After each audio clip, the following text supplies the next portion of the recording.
So today's daf is daf Yud Daled, and we got up to Ravina Omar, which is 3 lines down from the top. Ravina is offering an alternative teretz to why the Mishnah opens with Chulin Sh'ochalacha. What's the chiddush here? After all, we already had a Mishnah back on daf Yud Amid Beis. La Chulin Sh'ochalacha, the neder is chal, and it's also bachila. And the Gemara interpreted there that the Mishnah was attributed to Rabbi Yehuda, who holds Michal Lava Tashmehei. So it means that which I will eat from you will be chulin, and that which I won't eat from you is because it's karvan, and therefore it's a lashon neder. So why is it that the Mishnah felt compelled to include chulin sha'ochalacha?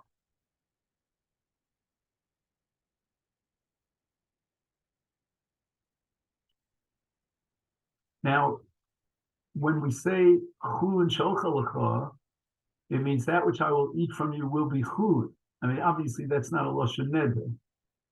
So Ravina says chulin sh'ochalacha is going to be a chiddush because, to the same extent that this lashon is mutal legamrei, he didn't asur upon himself anything. Therefore, amakdis b'dover asur is mutal legamrei. V'achitani. And here's how we interpret the Mishnah. The Elu Mutarim, these are the Nedarim which are not chal at all. And Mutarim here means Aleim, automatically there's no need for She'elas Chacham to be matter the Neder. And they're all like Chulin Sha'ochalacha, which is not a Neder at all, because he's saying that which I'll eat from you is Chulin. And then the Mishnah continues by saying, Kibasa Chazir, Kavos Kochavim, that here are other cases in which he says that which I'll eat from you should be like Basa Chazir, should be like Avodas Kochavim, and etc. Those that are enumerated in the Mishnah, these are Dvar Ma'asur Min Torah. Therefore, the neder is not chal. You can't be matvis on a davar ha'asur. The ilo tana chulin sh'ochalacha. And what's the additional chiddush of the Mishnah opening with the words chulin sh'ochalacha is not a neder. But if not for that, hava mina boy she'elu. We might have thought that in the case of matvis b'davar asur, we're not going to take any chances. Maybe he'll make confusions. He'll be confused, and tomorrow he'll think that you don't need a hataras nedarim for other nedarim where he's matvis b'davar nadur. So therefore, you might think boy she'ela, in order to protect us on all sides and avoid any possible violation of neder, we should require she'elas chacham. Again, as Xer Darbanon, Kamashmal, no, this is not a lashon neder, and there's no need for she'elas chacham. And now the Gemara wants to reject Ravin. Umika lasuki al daitei hachi. Such a havamina that you would require she'ela is not logical in terms of the reading of the Mishnah. Because let's read the Mishnah. Since the Mishnah requires Hatara in the safer case,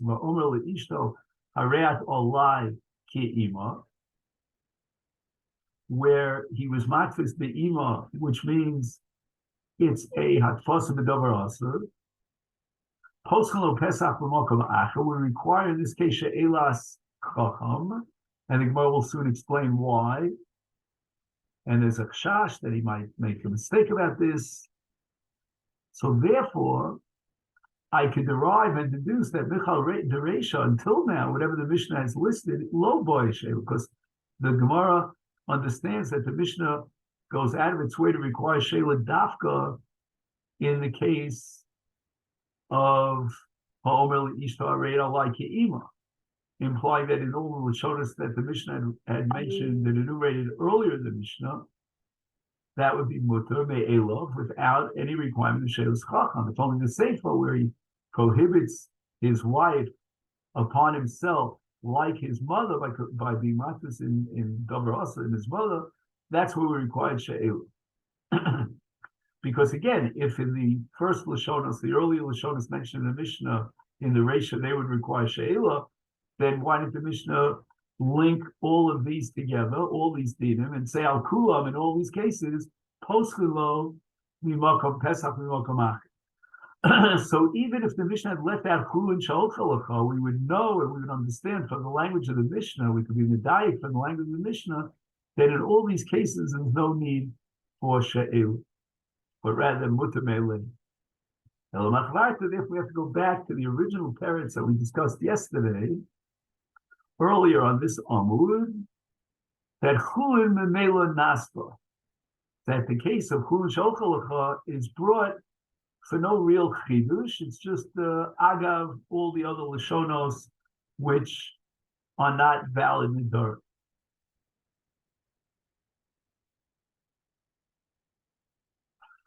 So now the Gemara asks the following question: how do we know this principle that we've been assuming is a fundamental principle in the laws of Nedarim, that you have to be matvis dafka v'dover hanod, but not in a dover asur? On my Kra, the Gemara answers, the Pasuk says, Ish ki yidar neder lashem, and then it says, O ish avashua, lesor nafsholo, yechel kol yotzim kivyase. But the language of yidar neder, a double language, is superfluous. And it's telling us something about the nusach of atfasa in a neder. Neder, when it says yidar neder, it means that yidar b'davar anod, that if he's matvis his iser neder, it's got to be in a davar hanodr, yidar neder. And if, on the other hand, he's matvis b'davar asur, which is not a davar hanodr, it wasn't the iser that was generated by man, then the neder is invalid. So the Gemara asks the following: but wait a second. Let's read the next part of the pasuk, and we should conclude based on the structure of your drasha that afilu b'davar asur nami, that you could be matvis and create a valid neder if you were matvis b'davar asur. The chsiv lesar isar al nafsh is a double language, and once again, the word isar is redundant, and the double language should now teach us that if you have a neder with hatfas on a davar asur, then it's valid because it's lesser isa. So you can't tell me that the double language, the redundancy of yidar neder, is coming to exclude a neder that was mutfas for davar asur, but rather we'd say that both psukim are coming legufam to teach us that you can be matvis b'davar another, or alternatively b'davar asur. So we're still stuck with the question as to how we derive the conclusion that you can't be matvis in a davar asur. So Gemara answers the following: no. Ki yidar neder, that double language certainly teaches me ad sheyidar b'davar another. You're asking me, let's be consistent. What about lesser isur? Mi boile, I need lesser isur l'chidasanya, for the din that's formulated in the brisa of Ezu Isra Omer B'Torah Omer Arei Lai Shelo Ochal Basar Shelo Eshte Yayin Ki Yom Shemeis Po Oviv Ki Yom Shemeis Po Rabo. In other words, the double language is coming to be marbe, even if you match this in a something that is Asur levado. That's the way the Ran learns this chiddush of the Mishnah, or shall we say the Brisa in this context. But it's a davar shenesa rak lo levado.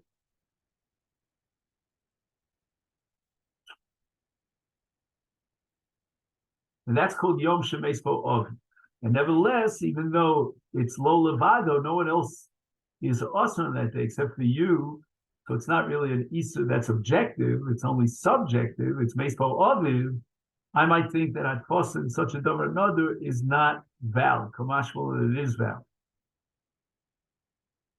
However, the Achronim have trouble with this pshat. The Rosh offers an alternative pshat that Matzis beneder Choshuv neder, that even though it's like to the second, you follow what I mean? It's number one, in itself was a neder. There's no, and now he's being makdis in the neder. So it's a neder on top of a neder. Other achronim learn that this isn't a lashon gomer of a neder. He's only saying zeh kazeh. I personally thought that maybe the chiddush is that you could mark this in a yom. A yom is man; it doesn't have any mamoshes to it.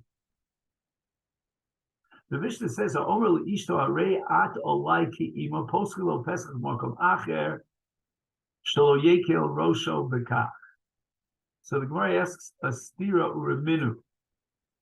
We learned in a brisa that says, "Omer leishto." If a man says to his wife, "Arei at olai," there should be an iser of tashmish, kibasar ima or kibasar achosi, or keorla ukikloya kerem. In all these cases, lo amar klum. Now, the language of the brisa, which includes our case of the Mishnah of Homer least like ima, indicates lo amar klum. It's not even an eder at all, and even in Rabbanan you don't need haTorah. Does this brisa not contradict the Mishnah that requires haTorah min Rabbanan and poskim lo peskim makom acher? Omar Abaye lo amar klum midoraisa v'tzarach shelu min Rabbanan. Let's push in to the language of the brisa that on a doraisa level it's not a neder because he was matfis b'dover asur, but on the Rabbanan level he requires she'ela, and the Rabbanan were machmir to require haTorah Nedarim even in the case of matfis b'dover asur. And if that be the case, then in all these enumerated cases and etc. other cases where he's matfis b'dover asur, he would require haTorah chacham. Rav has a different approach. Rav is going to say, "Ha b'talmid chacham, v'ha b'ha'aretz." That let's differentiate not between doraisa and the Rabbanan, and say that on a Rabbanan level, to some extent, the neder is chal and it requires she'ela, but rather we have to differentiate between two groups in the population. When the brisa says lo amar klum, let's take it literally, simply, straightforward. Ein tzarich haTorah. There's no need for Torah. It's lo amar klum. That's referring to a Talmud Chacham. When we address a Talmud Chacham who was matir in such a way, there's no chash that he would be matir for himself a case of matvis b'davar another. He'll understand very well that we don't require any shelas chacham, and there's no validity to a neder when he was matvis b'davar also, but he will know very well to distinguish between that and a case of matvis b'davar another. But what we learned in the Mishnah, that there's a requirement in a case of atfas b'davar also of she'elas chacham, that's the ha'aretz. He's not Bucky, he's not an expert and a scholar in the laws of the Dharma. He doesn't understand that lumdisha, theoretical, conceptual distinction between matvis b'davar also or matvis b'davar anodur. And he might therefore make the mistake that if you don't require any haTorah in the case of matvis b'davar also, then you don't require haTorah in the case of matvis b'davar anodur as well. So with regard to a Talmud Chacham, the din is lo amar klum. So the Gemara asks now, V'atanya, what are we going to do with the brisa that says hanoder b'Torah lo amar klum? So V'atanya here is not a kasha, but rather Hatanya means we found this principle explicitly in a brisa. A person was noder b'Torah. What does it mean noder b'Torah? He says that I will do such and such. Well, that's actually a shvua. So I guess the word noder here in this brisa means nishpa. So he's nishpa b'Torah. He has the Sefer Torah that's lying in front of him. He takes a shvua b'zos haTorah eser kach v'kach, or lo eser kach v'kach.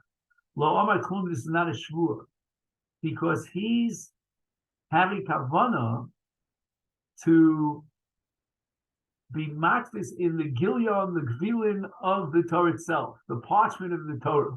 He doesn't have kavana to be nishba But Meshakasav Bator, meaning the Shemos of Hashem, a Shvua requires Shem. And the Gemara in Shvuos on Daf Lamed Hey says, "Hanishpa b'shamayim ha'aretz ein shvuos ha'shvuah shelo nishpa b'shem." The Amar Rabbi Yochanan, even though he did not take a shvuah b'shem, nevertheless, mikol makom b'rabbanan echmiru v'tzarech she'elu l'chacham. Who needs a she'elas chacham to be matir the shvuah in a case of Hanodah Torah? Or Rav Nachman, Talmud Chacham Eino Tzarech She'elu. You're only talking about an Amoritz. He might make the mistake and confuse, break down the distinction between Davar Another and Davar Asa. That's as far as the Talmud Chacham is concerned. I'm sorry, as far as an Amoritz is concerned. But in the case of a Talmud Chacham who is Nodah Torah, there's no need for She'ela. The Talmud Chacham knows very well that this shvu is not chal because he was nishpa b'davar also in the gevilin of the Torah. He's not going to come to any mistake to be matir in a case where the shvu is valid and he took a shvu b'shem. So in the case of Talmud Chacham, the Brisa says that the din is ein tzarech haTorah, and the Brisa uses the language lo amar klum in the case of a Talmud Chacham. But we see that if it would have been an Amoritz, in this case, Lo Amar Klum means on a Doraisa level, but Midrabbanan we would require a Torah. So we see that the Lashon of Lo Amar Klum could possibly apply even to a case of an Amoritz who requires HaTorah, but nevertheless, the language here is used that's used is Lo Amar Klum.